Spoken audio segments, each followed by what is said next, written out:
This is an IWP media production, brought to you by the Institute of World Politics, the independent accredited graduate school empowering the next generation of national security, intelligence, and international affairs experts. Learn from top scholar practitioners and acquire invaluable skills to propel your career. For more information, visit iwp.edu.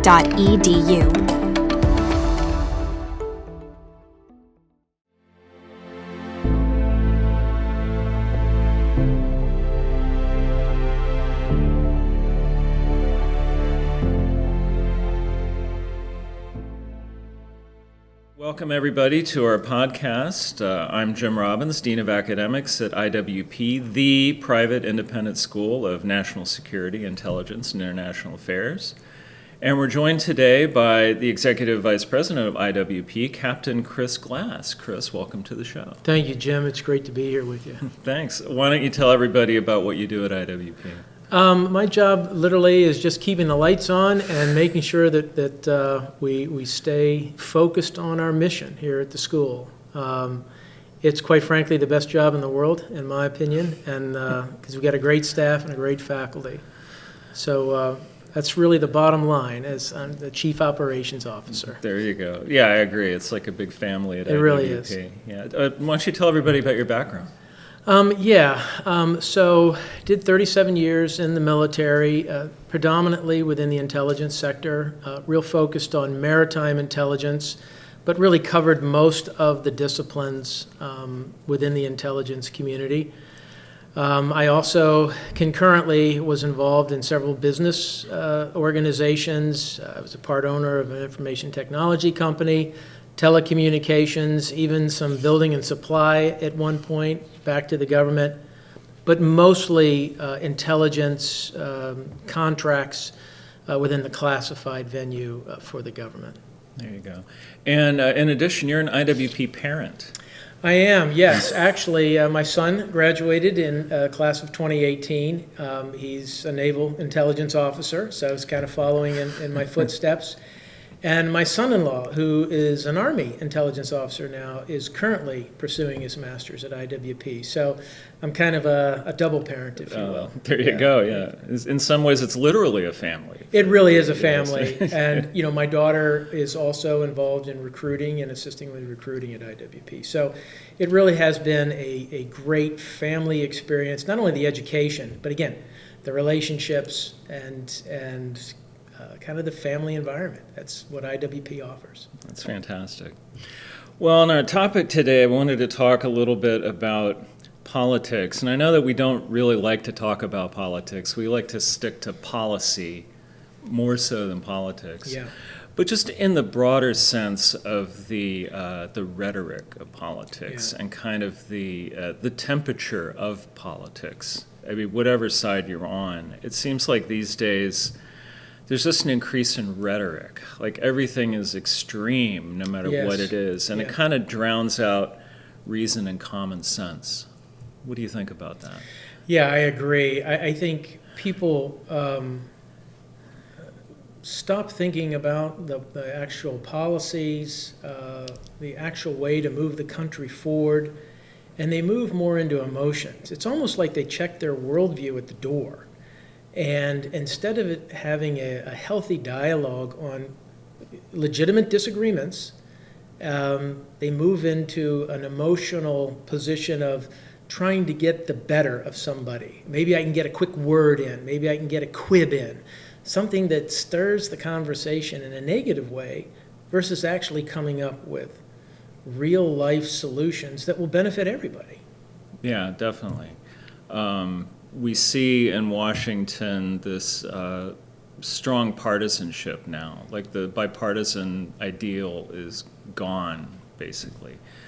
And that's very negative because we wind up with gridlock in Washington. And not the kind of productive gridlock that leads to compromise and negotiation, but things like these omnibus bills that they pass with God knows what in them. Mm-hmm.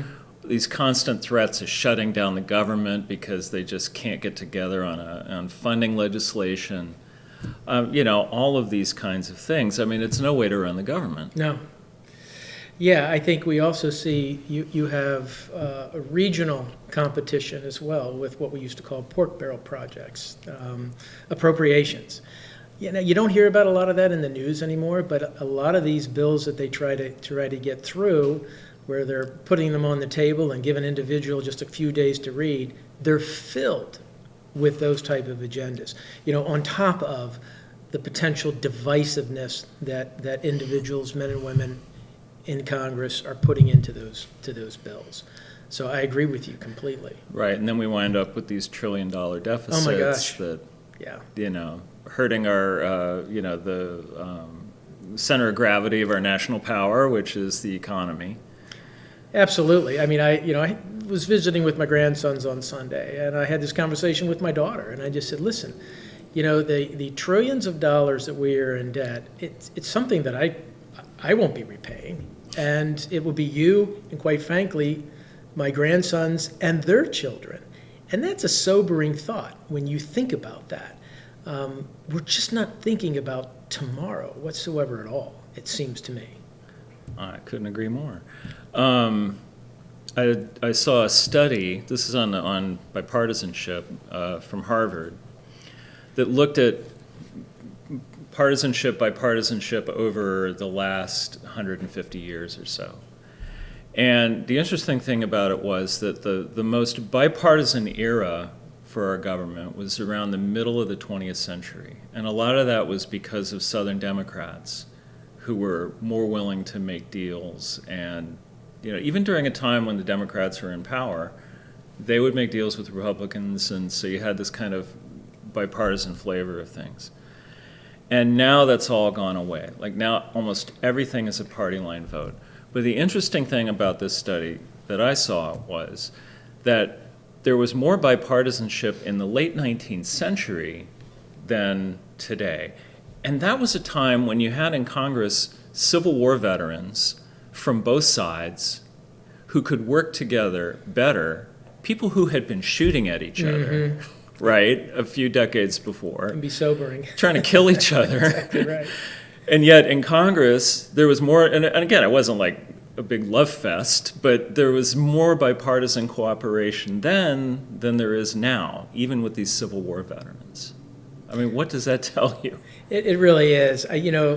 Jim, I think as they became more seasoned in life, the fire that they had in their youth began to temper out as they began to face death, and they began to really work well together. So the 1880s, 1890s, early 1900s, as you start seeing them go to veterans reunions, start to attend each other's,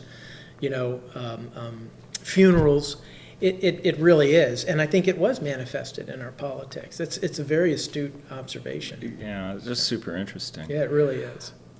Speaking of the Civil War, you see kind of loose talk about that these days. Yeah. I see it trending on X, Civil War, like every week someone's talking about this. And, from disgruntled people on both sides of this divide, Yeah. They say, like that would settle something. Donald Trump got criticized for saying the other day that he thought the North and South should have worked it out. And certainly there were attempts to work it out during the period after Lincoln's election when everything was going haywire. They did try to work it out. But it's just like that period, I think, is really important to look at right now because it's a fascinating total breakdown of American politics when it actually did lead to a civil war. Yeah. Does it feel like we're headed that way right now?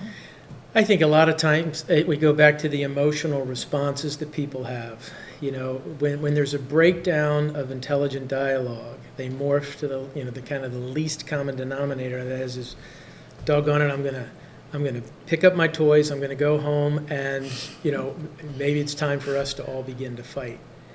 And I think it's so foolish, honestly, in a modern era, for anyone to even talk like that. The level that we have built for all of us, no matter which, and when I mean the level, the economic prosperity and comfort that we all enjoy as Americans, it's foolish to even morph into dialogue that thinks that we could somehow separate, go through a war, and we'd all be okay on the other end. And I don't mean to disparage the thought that, America, home of the brave, but quite frankly, I believe the American people, hopefully by God's grace, don't have the stomach for something like that. They really need to sober themselves with the reality of what a civil war would genuinely mean. Neither side would win. Right. It would be devastating. Yes. And those individuals or those countries that perhaps would enjoy seeing us do that would be the only benefactors as a result of that. Oh, absolutely. I heard President Biden say it would be foolish because the government has nuclear weapons. And I thought, what are you going to nuke in a civil war? Are you going to take out a city? I mean, we're all Americans. Exactly so, I right. mean, just the idea of it. And of course, the first Civil War, right now the only one, but, our other Civil War, had more casualties than all our other wars combined. Yeah. So you can just imagine how devastating something like that would be. Yeah, and correct me if I'm wrong, Jim. I don't know whether it was Antietam or Gettysburg, but basically the number of casualties on 3 days, totaled up to everything that we had accumulated in the entire Vietnam War. I mean, it's unfathomable what even dialogue on nuclear weapons or just even tactical weapons in the field, it would be devastating. Yeah, I think we can agree it's a bad idea. It's a very bad idea. And again, we go back to, I think, your original point. People need to learn to check their emotions at the door. Because I have no doubt that every single American that is truly loves this country, whether you're a Democrat or Republican, you want to see the best for your fellow countrymen. We need to be able to get back to a place where you sit at the table and have that dialogue. I'll never forget, my first tour was at the White House. I was an 18-year-old young man. I was in the President's Honor Guard, and I got a chance to kind of basically be standing on the sidelines and watching these great American leaders during the Reagan administration, both Democrat and Republican, slap each other on the back, shake hands, and they disagreed, vigorously with one another. But I clearly watched them when the cameras would go off, laugh, head out, and I believe it was the Speaker of the House. Tip O'Neill. Tip O'Neill. Both good old Irishmen, him and Reagan, would break bread together. Yeah. We need to return to that in order to move forward. Yeah, I mean, do we, you have those stories of the old days of, they battle it out in Congress and then go have, drinks together or whatever, go to a party or something. You just don't see that anymore. No, you don't. And it really is a hard issue. I live by, one of the commandments is treat your neighbor as you yourself would like to be treated. I mean, and when you really start to think about that and really apply that, and apply that in your heart, are you really setting down and really listening to your quote-unquote adversary and hearing their worldview and finding common ground for the sake of not only today, but for tomorrow, and also standing against, I think, those adversaries, whether that would be China or Russia. That sends a strong message. And it would be great to see the individuals that are now in leadership move away from partisan politics and getting back to statesmen and stateswomen and how they conduct government. Absolutely. Looking back at the outbreak of the Civil War, what strikes me about it is how, from the Southern kind of fire eater extremist perspective, nothing had actually happened that would drive them out of the Union. Like, Lincoln had been elected, but he wasn't president yet when 7 of the states left. And it was completely based on fear, like the fear of what he might do. And if you look at Lincoln's first inaugural address, he's basically telling these states that had left, hey, I don't have the power to do what you say I can do. I can't get rid of slavery with a stroke of a pen. I'm not going to be a dictator. I'm not the guy that you say I am. So why don't you just come back and we'll move forward together as friends? As he said, we should be friends. And I see, today when people are saying democracy's on the line, the Constitution's going to be destroyed, and a whole bunch of scare stuff like this, it's kind of like the same dynamic. Why do you think any of that is actually going to happen? I completely agree. I mean, that's very well said. I mean, again, we saw the inaction that Buchanan he was not simply able to move. He did not move. He thought constitutionally he could not move, which didn't help the situation. It didn't help the situation as far as even dialogue to not only prevent the states, but also to try to coax them back into the Union and ease their fears. I think today, I go back to my earlier point, both sides need to keep this in mind as to what can I do to lower the temperature. I think the media also plays a big part in that, whether it's right-wing media or left-wing media.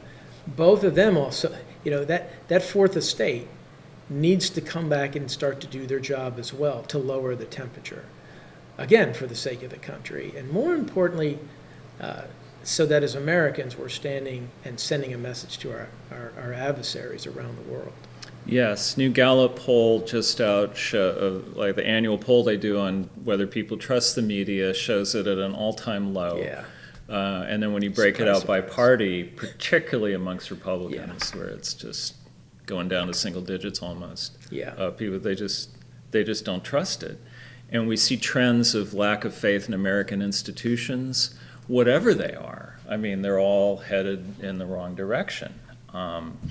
There's just that sense of legitimacy of the system is imperiled. And, the house divided cannot stand, as Lincoln said. Yeah. So, I mean, this is just a bad trend with faith in American institutions and in the American mission and the American narrative. I mean, how did that happen? Yeah, and again, if we talk about divisiveness, it really is a challenge when you've got a certain segment of the population that begins to attack recklessly our own American history and our own American beginnings. The forging of a nation, the forging of a great nation, it can sometimes be challenging, and we see that in our own history. But for lack of a better term, in many cases, throwing the baby out with the bathwater, expunging our history of the greatness, the individual entrepreneurship, the individual spirit, the exploration of going west into the unknown, and really, if you will, taming a continent that had been untamed and forging the world's greatest and most gracious people in the world, trying to undo that, and then trying to recruit a young man or young woman to join the Navy or the Army to potentially take a bullet for the country when you've been told it's a racist institution from its beginning. What motivation is there for a young man or a young woman to want to then take a bullet for that institution? I think that's why we're seeing also a great division in this country, and it needs to stop. We need to focus on all that is good in this country and continue to work towards a more perfect union. Forever striving for that, not the opposite.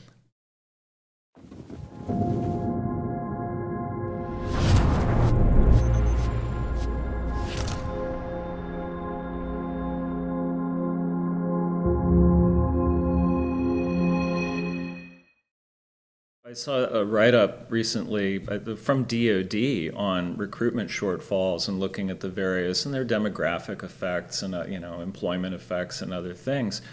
But the one thing they chose not to address in that report was the very thing that you identified. If you raise a generation of people to despise this country because it's racism, sexism, poverty, or what have you, All the all isms. of the negatives. Yeah, and stressing that's all you talk about is the negatives.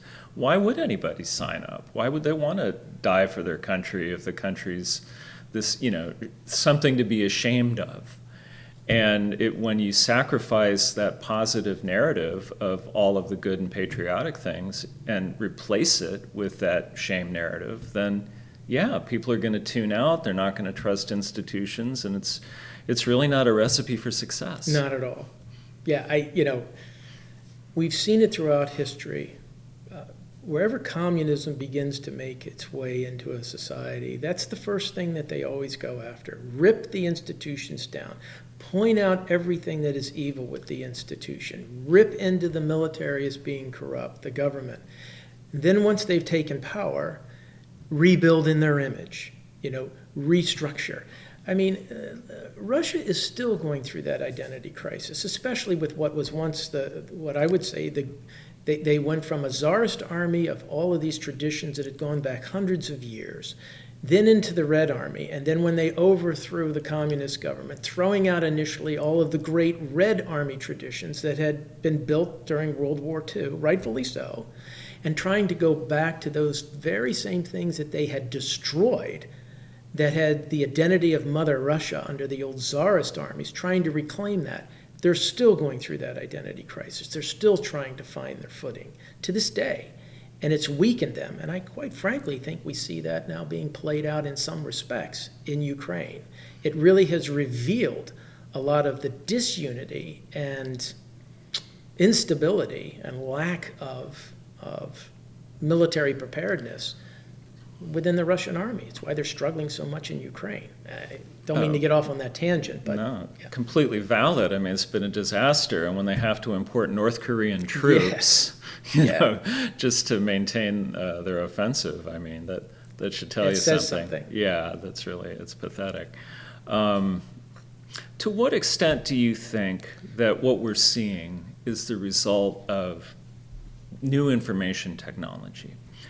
Because in the old days, we had, the three big networks, we had the big newspapers, the big wire services. There was a lot of editorial control.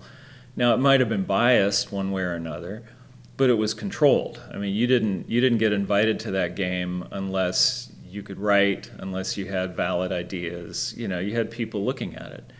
Now, with the internet and the web, you've got this level playing field. Anybody can get a website. I mean, they're free on Google, basically. You just buy a domain for $5 and up you go. And then anybody can publish anything that they want. And obviously, I'm not against that because that's an aspect of free speech. But it then puts the requirement on the information consumer to have that editorial discretion, to be able to look at something and say, I don't think that's right. Or, where are your facts? Person who's writing this website, like, where are you getting your information? And I think for a lot of people, that's just a bridge too far. Like, they don't do that. They react emotionally, as you said. Well, it's a great question. I mean, and it's a big question. My thought on that, I align with you, Jim. But two things really stand out with me when it comes to technology and information. I think back in the day, when I was growing up at least, you're right, we had the big three, and you would turn on the evening news, CBS, ABC, NBC. Those were the big three. And that's where you got the majority of your news, where you would hear world news. And there was a trust factor there. And I'll just tell it like I see it, my worldview. But there was also another source that we had in this country. When I grew up on my block, which was the majority of every single young kid I grew up with through elementary, junior high, and high school, you also had your church or your synagogue where you went and you had a balanced opinion being presented to you that helped shape your worldview. And it wasn't just me. It was every single kid I grew up with, whether they were Baptist or Methodist or Catholic or Jewish. We grew up like that. And every single one of us, we were in church on Sunday or synagogue on Saturday. That's just the bottom line. And that balanced the big three. We were being taught our worldview through our faith and we were hearing the secular worldview through the big three. Today, church attendance and synagogue attendance in this country is down significantly. I don't even have the percentages, but we know, where it was 80% when we grew up, it's probably in the 30s, today. And the big three are drowned out by just endless sources. So my point is, we've stopped training the next generation in a worldview that's grounded in compassion, goodness, caring, love. And they're saturated with hundreds of different thought processes and all kinds of viewpoints. And I'm wondering if we're getting to the saturation point as to where everything is becoming white noise. There are no longer any more absolutes. And what kind of toll does that take on a constitutional republic? And quite frankly, then, it's no wonder our discourse in the public square has become so nasty, because we are constantly taking the whatever and have no balance with an absolute. And so we go at each other on a regular basis politically, and everybody suffers. In many ways, it's an information civil war already underway. Well said. The thing I find just ironic is, like, you can carry around in your hand, in your smartphone, access to all of the world's knowledge. It's incredible. All of the knowledge of history, all of philosophy, all of faith, all of science, Amazing. all of everything, anything that you could possibly want, you're carrying around in your hand. Yeah.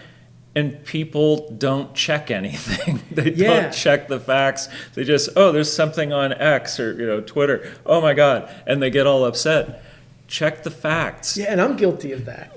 I think everybody Yeah, is. I'm just You're guilty of doom scrolling or something. I mean, just or no, a cat video. How wonderful. It's just astonishing to me because when we were growing up, if you wanted more information, you had to go to the library. You had to go look it up. If they didn't have the book you needed, then you needed to find it somewhere else. I mean, it took time, and in that time there was reflection. Yeah, very good. And it was a whole different process of information consumption. Now you're just like flip, flip, flip, and still people don't check. I mean, if I want to know anything about Aristotle, unlike the old days when I had to go seek that out, now I can just call it up. But do people do that? I mean, are people better educated today? I don't think so. It's a great point, because when you're scrolling and you see something that you like, you're going to accept that. I like that. Okay, I like that. I like that. Okay, so everybody must think the way I do. There's no room for individual challenge, debate, dialogue, reason, critical thinking. So, having all of that at your fingertips, we've been really dumbed down in many ways. And again, not to get off on a tangent again, but I have a fifth grade reader from, I think it's 1908, that was standard in, I believe, the public schools in Pennsylvania at the time. It was my grandmother's. I'm telling you, Jim, it is challenging to read that thing. I mean, the language level, some of the words that are in there, I literally found myself having to look up in the dictionary, and that was a fifth grade elementary school reader. It was far above even some of the stuff I probably got in college. Oh, right, yeah. Go back and look at old college requirements, from 100 years ago. Oh, my goodness. Yeah, it's amazing. And another thing, and you had talked about this briefly, the foreign actors side of this. A report came out today from ODNI saying that malign actors, Russia, China, Iran, North Korea, are pumping out these narratives to try to affect our election and to try to create dissension in our political system. And it's not that they're taking sides, that they prefer one candidate over the other. They're just trying to stir the pot. They're just trying to increase the amount of conflict in our system leading up to the election. So, talk about that. I mean, this is a long-standing communist tactic. I mean, this isn't something new.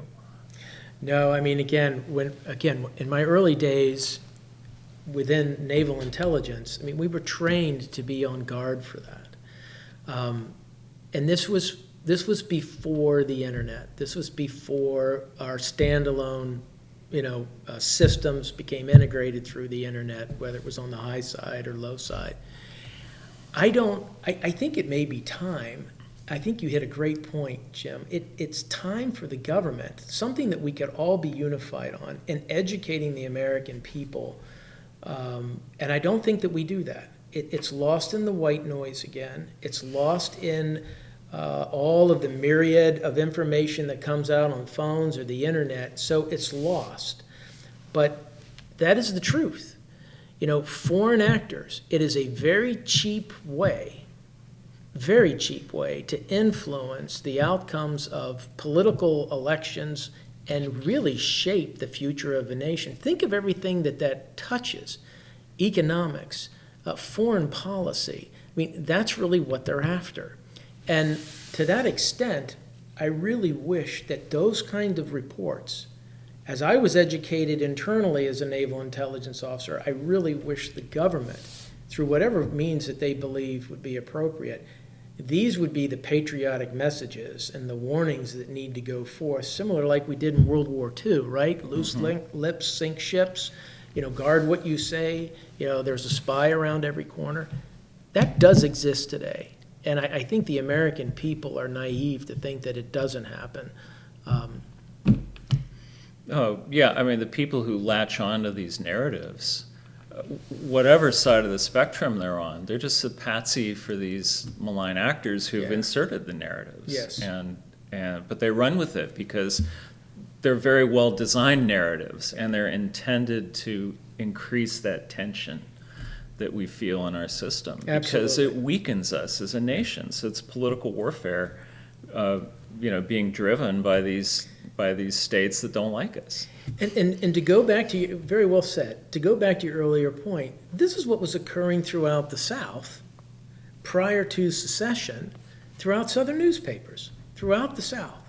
The stories of the chaos, the loss of rights, of your way of life being changed. That's what's going to happen if you continue to allow Washington and the federal government to strip you of your power. A lot of scaremongering, a lot of cultural and political influence throughout the South through newspapers. What makes us think that those nations that despise us, Russia, China, Iran, North Korea, aren't attempting to do the exact same thing today, whether it's through the internet, our own newspapers and media, or even corrupting individuals on whatever level that is. I won't go any further than that. Well, they absolutely are doing it and have been doing it. Our school's founder, Dr. John Lanchowski, last night in class was mentioning a memo that he wrote on the NSC about Russian election interference, and he wrote it in 1984 when he was in the Reagan administration, because the Russians, the Soviets, Moscow, was doing it then, and in fact have been doing it for 100 years, trying to influence our elections. And the people who suddenly discovered it in 2016, I thought that was kind of funny, because it had been going on forever, where they just try to make us fight each other, and we have to resist that, because they're not doing it for our benefit. Not at all. Yeah. So how do we heal? Okay, here's an easy question for you. How do we heal the country? Right? How do we ramp this all back, all this rhetoric, and foster this kind of new sense of bipartisanship and cooperation? How do we get there? Jim, again, my worldview is a simple one. I genuinely think that people have to revisit what it is in their hearts and minds they would like to see as the ultimate outcome. Americans want peaceful neighborhoods. Americans want their fellow Americans to prosper. I think the majority do. I think individuals need to assess what kind of nation we want to be. I actually like this latest slogan, and I don't know which side it's on, but it's, not going back to the nation that we were, but the nation that we should be. There's, and hopefully I didn't crucify that slogan too much, but what kind of nation do we want to be? We are a nation that has striven for equality and a desire to have equality and the opportunity to go as far as an individual would want to be. How do we get there? And both sides just simply need to ratchet down their own individual passions, check selfishness at the door, and begin to live selfless lives for our fellow countrymen and countrywomen, in my mind and in my heart.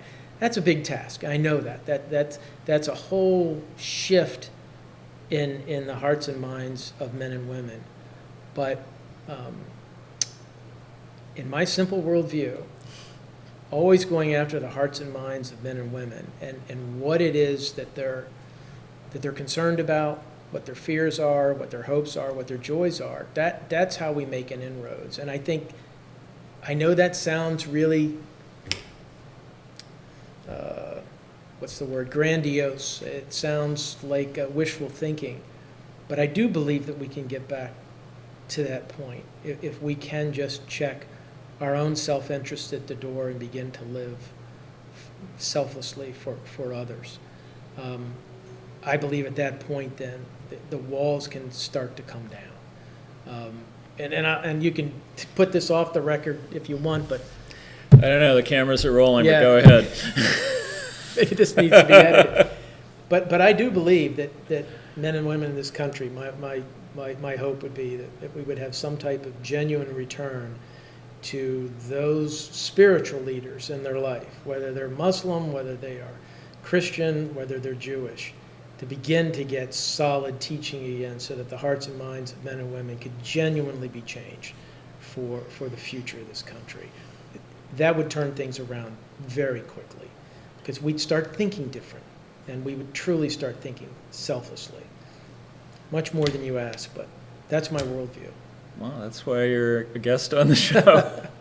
Yeah, I mean, I would be happy if we just had a more reasonable way of doing business here in Washington, if we had politicians who could actually craft legislation instead of treating it like a blood sport, if we could get government to live within its means, Yes. because debt is going to kill us. Yes. If we had a rational national security strategy and national energy strategy, something we've talked about on the show before, and just a lot more ramping back of the gotcha politics and all that kind of stuff, and more of a return to a sober, very sensible and businesslike approach to government. That would thrill me. I don't see that coming anytime soon, but I can always hope. Yeah. Do you see, Jim? A question for you. Do you see steps that can be taken to get to that point? You know, that would get us back to where we were actually soberly thinking about those individual policies, and quite frankly, even being able to get back to a balanced budget or reducing the deficit at some point, or do you believe we're kind of beyond that? Well, you know, those things are possible. Look at what happened in the mid-'90s. And you know, who did we have? Newt Gingrich and Bill Clinton. It wasn't like they were all buddy-buddy, but they got it done, right? They had a budget reduction act that got it done.